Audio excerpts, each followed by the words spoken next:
Bonjour à tous, j'espère que vous allez bien. Pour ma part, c'est la 4e fois que je tourne cette vidéo, donc j'espère vraiment que cette fois-ci elle va me convenir et qu'elle va vous plaire. D'ailleurs, mettez-moi un like dès le départ, rien que pour me remercier, me soutenir par rapport à ma persévérance. Aujourd'hui, on se retrouve pour un nouveau format que j'avais jamais testé sur ma chaîne et que j'avais vraiment hâte de débuter avec vous.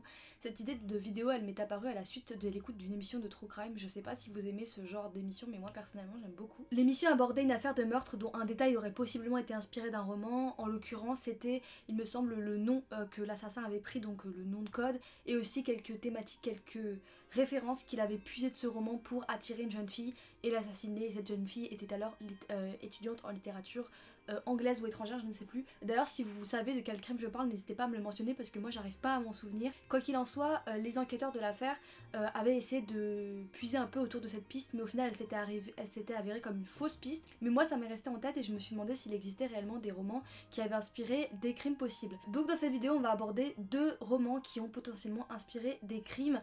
J'ai sélectionné ces 2 titres-ci parce que je trouvais que l'atmosphère et les possibles influences étaient somme toute similaires. Mais si vous aimez ce format, n'hésitez pas à le mentionner en commentaire ou bien me témoigner votre envie par un like. Comme ça je saurais que je pourrais en faire une partie 2 parce que j'ai trouvé plein d'autres textes. Mais je voulais commencer avec 2 œuvres seulement parce que je pense que la vidéo va être assez longue. Donc sans plus tarder, on va aborder la première œuvre qui aurait potentiellement inspiré un crime et il s'agit de L'Attrape-Cœur de J.D. Salinger. Je vous ai déjà parlé de cette œuvre il y a quelques temps dans une vidéo dans laquelle je mangeais pendant une journée comme mes personnages de romans préférés, mais aujourd'hui on va aborder l'œuvre de manière un peu plus grinçante parce que apparemment cette œuvre aurait somme toute influencer certains meurtriers. Mais avant de revenir sur ces scènes de crime, je vais quand même commencer par vous résumer l'œuvre pour ceux qui n'auraient jamais lu L'Attrape-Cœur de J.D. Salinger. L'Attrape-Cœur de J.D. Salinger, c'est un récit à la première personne qui va nous plonger pendant 3 jours dans la vie d'un jeune adolescent qui s'appelle Holden Caulfield. Après avoir été renvoyé de son lycée, Holden Caulfield décide de ne pas retourner directement dans la maison familiale, mais de plutôt prendre un train pour se diriger vers New York. Là-bas, il va louer une chambre dans un hôtel sordide qui s'appelle le Edmond Hotel et il va passer 2 ou 3 jours qui vont être largement caractérisés par l'ivresse et la solitude. Comme je vous l'ai dit tantôt, ce récit est à la première personne, donc ce récit va être accompagné des angoisses du personnage qui vont être largement caractérisées par à la fois sa peur de devenir adulte, sa peur de passer à l'âge adulte et en même temps son rapport à la mort qui va être marqué par le décès de son frère quand il était plus jeune. Ces souvenirs vont lui permettre à la fois de se raccrocher au réel et en même temps de prendre conscience de la profonde solitude qui le traverse. Il manque cruellement d'attention, donc on pourrait dire que ce récit c'est le récit d'un gamin complètement triste et malheureux. Il va tenter en fait de rester proche du réel à travers ses souvenirs et de se raccrocher à ceci comme à une branche, mais on va voir qu'il va basculer petit à petit dans la folie et on va le rencontrer à travers le délitement de l'écriture et de la comment dirais-je, du pragmatisme du personnage dans ce récit. Alors là vous pourriez vous dire que je vous spoil complètement le roman, mais pas du tout en fait, puisque le récit c'est en fait un retour en arrière que propose Holden Caulfield. Le roman en fait nous est introduit dans un hôpital psychiatrique et Holden Caulfield va revenir sur cet épisode de sa vie comme le point marquant qui va le faire basculer dans la folie afin de nous expliquer pourquoi il en est arrivé à être hospitalisé.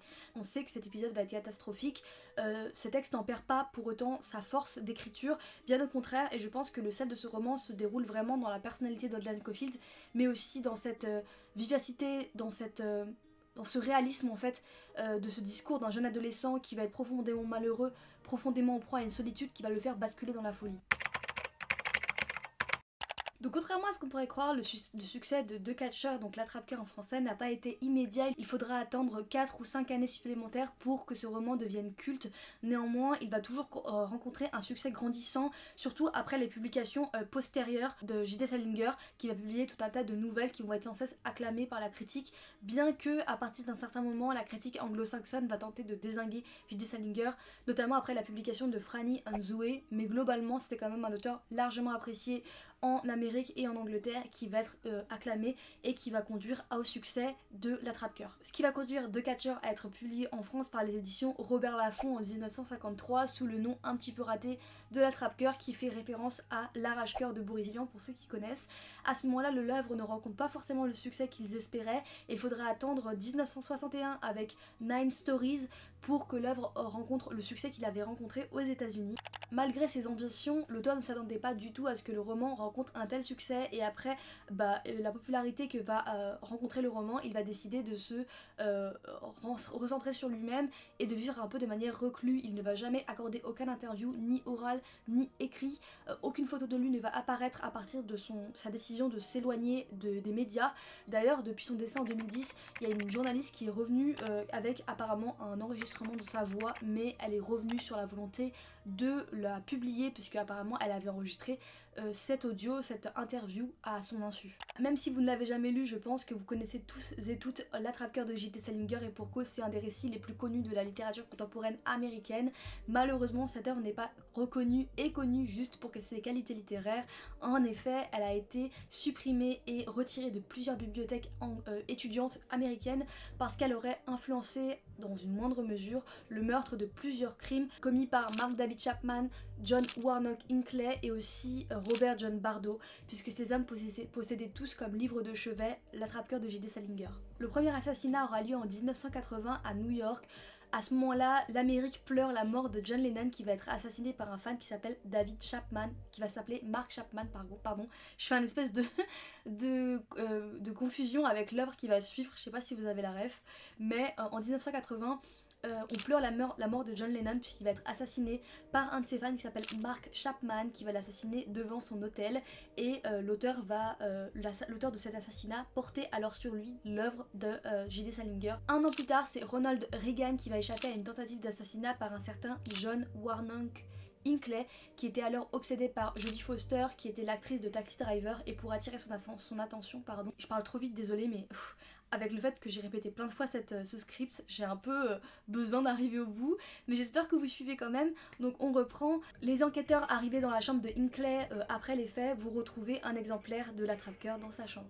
Et il faudra attendre l'été 1989 pour que l'Attrape-Cœur se retrouve encore une fois dans une histoire grinçante, cette fois-ci avec Rebecca Schiffer qui en fera les frais puisqu'un certain stalker du nom de Robert John Bardo va l'assassiner de sang-froid devant le pas de sa porte avant de se débarrasser d'un exemplaire de l'Attrape-Cœur qu'il avait alors sur lui.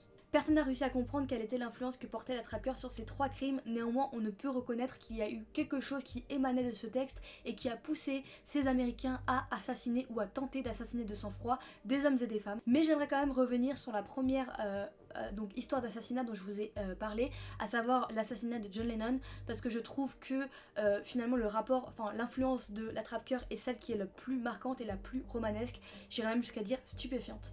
Pour vous retracer un peu la vie de ce jeune homme, Mark Chapman est originaire de Fort Worth au Texas et il a vécu dans la crainte de son père qui était un homme assez violent. Il a eu une enfance plutôt mouvementée parce qu'il va déménager à plusieurs reprises, notamment à cause du travail de son père qui travaillait dans l'US Air Force, et donc en fonction de ses affectations il allait déménager. Après plusieurs échecs scolaires, il va rencontrer une certaine étudiante qui s'appelle Jessica Blankenship, qui va lui permettre de rompre avec pas mal de ses addictions, notamment son rapport à l'alcool et à la drogue, mais après avoir trompé sa compagne, il ne va pas se pardonner et va retomber à nouveau dans les addictions, notamment dans l'alcool. En 1977, il va tenter de se suicider, mais sa tentative va échouer et il va être hospitalisé au Castle Memorial Hospital. D'ailleurs par la suite il va y travailler, mais il va être licencié après avoir été violent envers une infirmière, et à la suite de ce licenciement il replongera dans l'alcool, et c'est durant cette période là d'addiction, donc une énième période d'addiction, qu'il va commencer à réfléchir à ce fantasme de tuer son idole John Lennon. Le 8 décembre vers 17h, Mark Chapman va s'approcher de John Lennon pour lui demander une dédicace. Cet épisode d'ailleurs va être immortalisé puisqu'un certain Paul Goresh, qui était photographe à l'époque, va photographier leur rencontre. Il avait à l'origine prévu d'assassiner John Lennon à ce moment-là, mais il va y renoncer. Beaucoup de personnes pensent que la gentillesse de John Lennon va surprendre Mark Chapman, qui va lui proposer par exemple à plusieurs reprises s'il veut une photo, s'il veut discuter avec lui, et c'est cette gentillesse qui va peut-être le pousser à repousser justement son assassinat. Néanmoins ça ne va pas complètement le décourager, puisque quelques heures après, vers 22h50, il attendra John Lennon devant son hôtel à la 70e avenue, juste devant son immeuble, où il l'abattra de 5 balles. Après avoir abattu John Lennon, il va s'asseoir sur le trottoir, poser son revolver et attendre les policiers et les enquêteurs. Donc quand ils vont arriver sur le lieu du crime, ils vont retrouver Mark Chapman assis avec son revolver au sol et avec un exemplaire de l'Attrape-Cœur dans les mains. Mark Chapman était tellement fan du livre qu'il va écrire en première page, comme une sorte de dédicace: pour Holden Caulfield par Holden Caulfield, voici mon témoignage. À la suite, il va déclarer que sa vie faisait totalement écho à Holden Caulfield et pour comprendre son acte, il fallait tout simplement lire l'œuvre.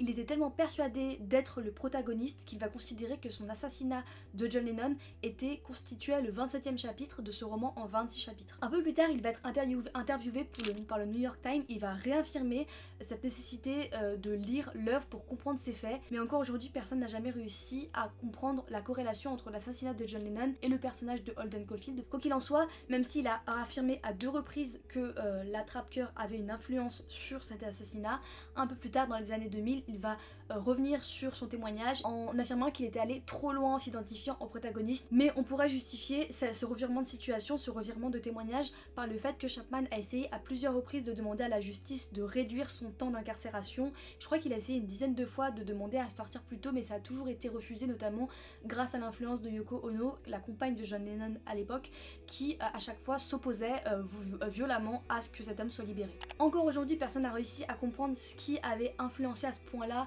ces assassins.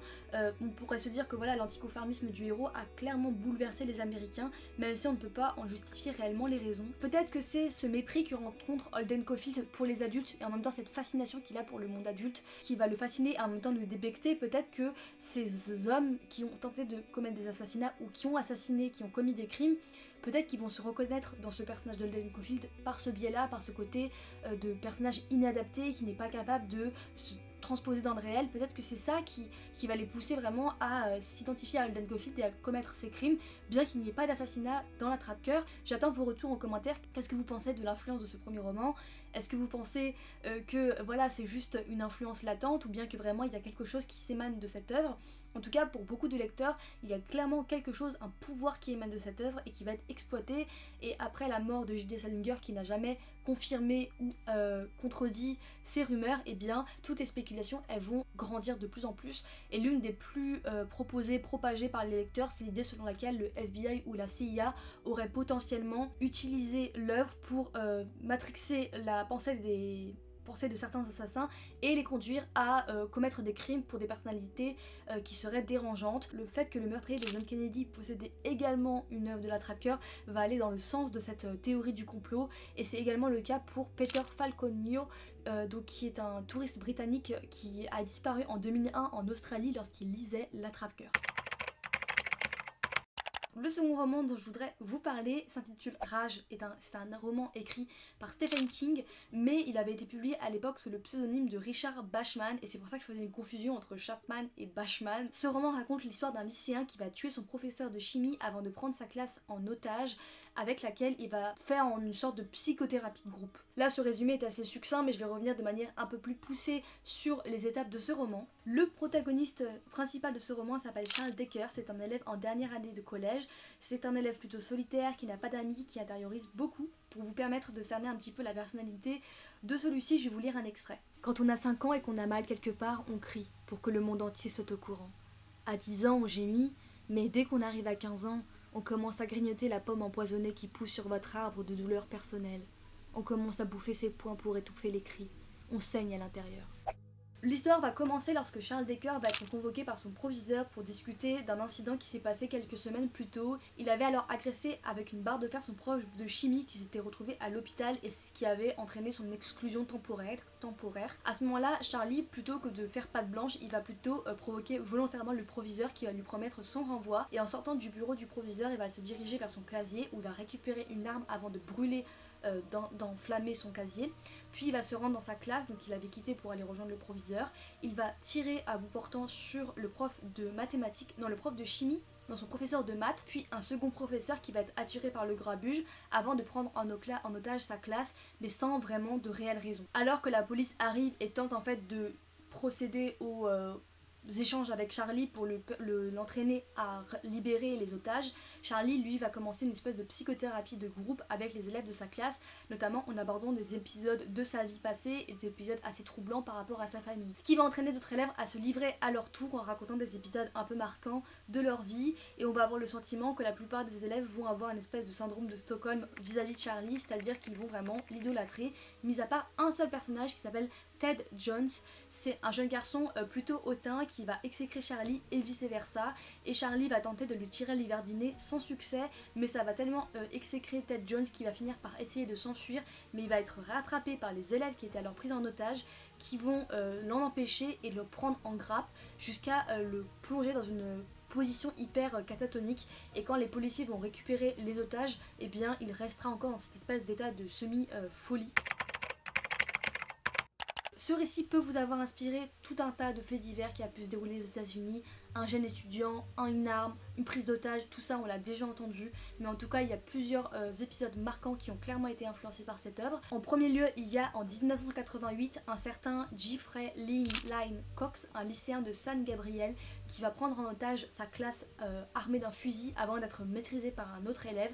Cox, il avait lu La Rage et avait affirmé à la suite de son procès qu'il avait été fortement influencé par ce récit pour commettre cet acte d'assassinat, en tout cas de tentative d'assassinat, puisqu'il avait tellement lu ce roman qu'il s'était vraiment identifié au personnage. Second acte de violence en 1989 avec Dustin L. Pierce, un lycéen dans le Kentucky, armé d'un fusil de chasse et de 2 pistolets, qui va également prendre sa classe en otage. Il va finir par se rendre à la police 9 heures plus tard, mais les policiers avaient trouvé dans sa chambre un exemplaire de Rage sur sa table de chevet. Troisième acte criminel, 1996, Barry Loukaitis, qui va abattre un professeur de mathématiques, son professeur de mathématiques, ainsi que 2 élèves. Loukaitis, il souffrait d'un trouble de l'attention, de pas mal de syndromes de dépression, il avait pas mal de problèmes familiaux, et quelques jours auparavant, il avait subi une humiliation de la part de certains élèves, dont un d'ailleurs a été assassiné donc le jour du crime.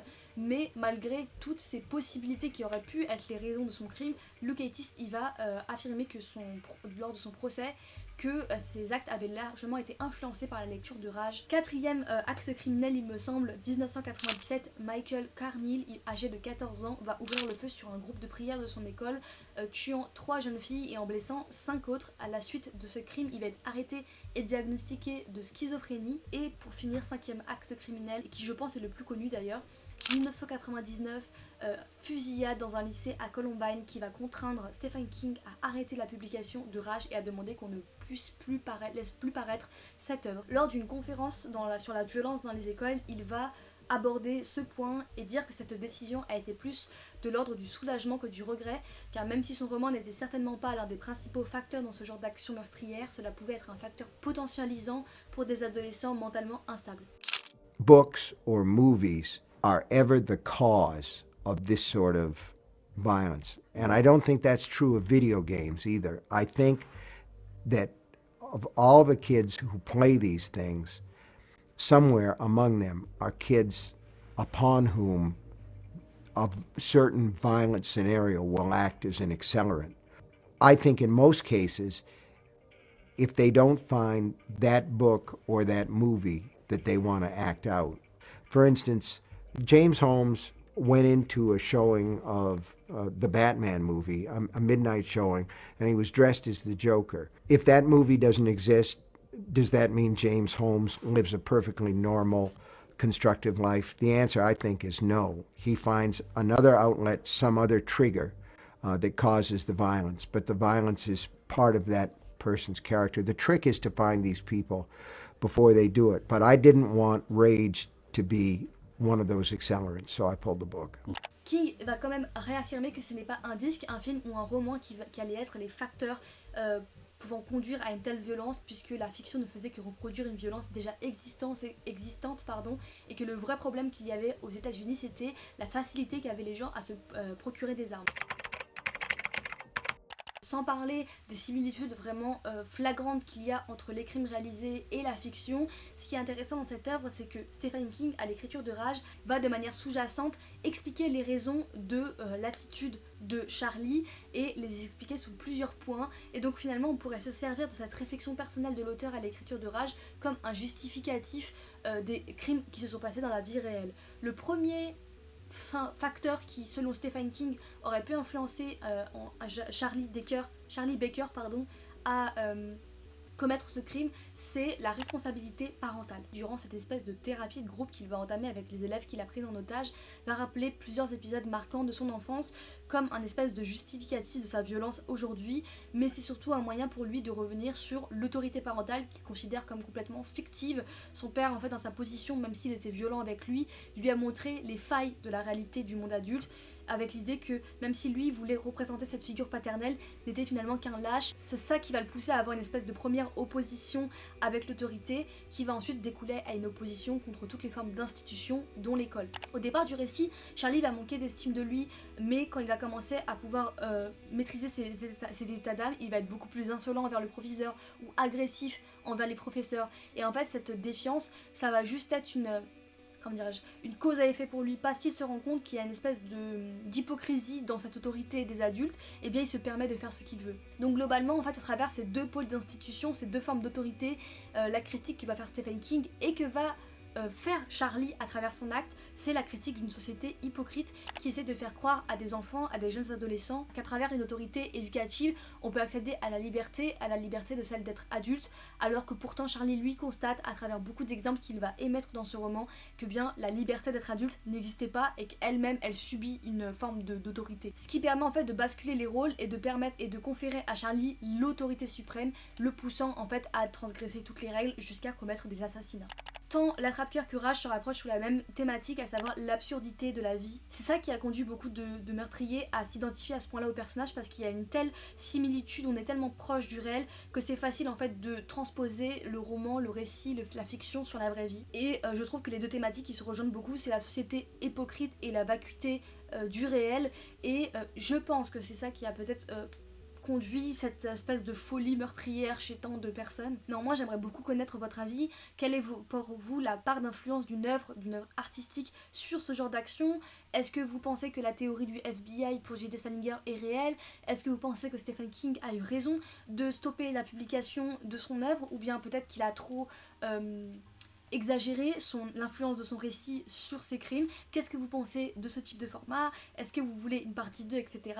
J'ai pris beaucoup de plaisir en tout cas à tourner cette vidéo, et j'espère que ce format en entraînera beaucoup d'autres. Pour ceux qui ne me connaîtraient pas, je suis hôte de la chaîne Oda la Joie et je crée du contenu autour de la littérature que j'essaye de rendre accessible et fun. Si vous avez aimé cette vidéo, n'hésitez pas à la liker, la commenter, la partager, à vous abonner et activer la petite cloche, et on se retrouve la semaine prochaine pour du nouveau contenu littéraire. En attendant, je vous embrasse et je vous dis à bientôt. Ciao.